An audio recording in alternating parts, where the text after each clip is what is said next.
DJ Hariom बसंत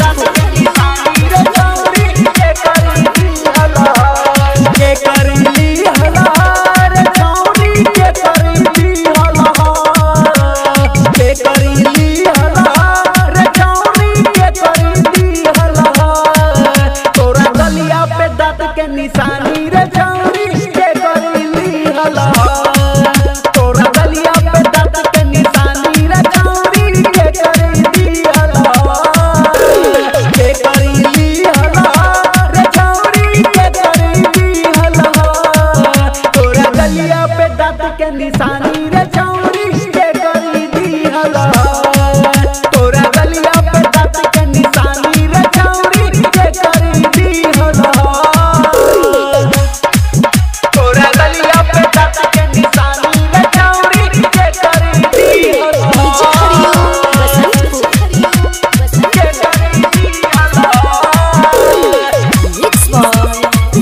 recording studio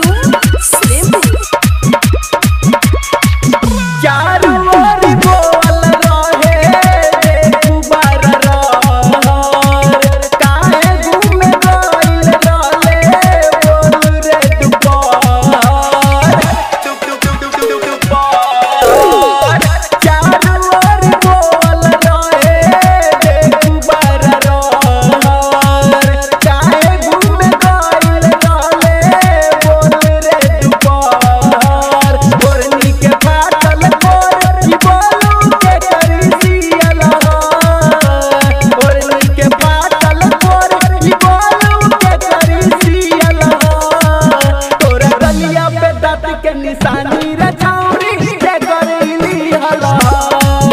तोरा गलिया पे दांत के निशानी रे छौरी के करीली हला के करीली हला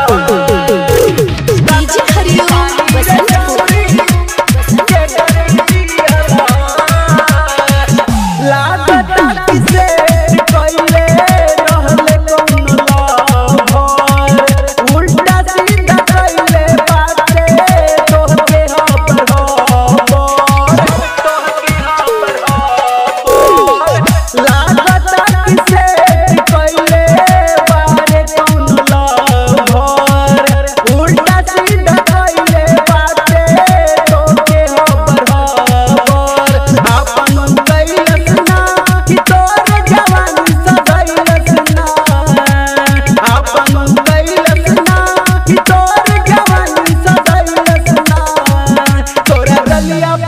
के निशानी रे छौरी के करीली हला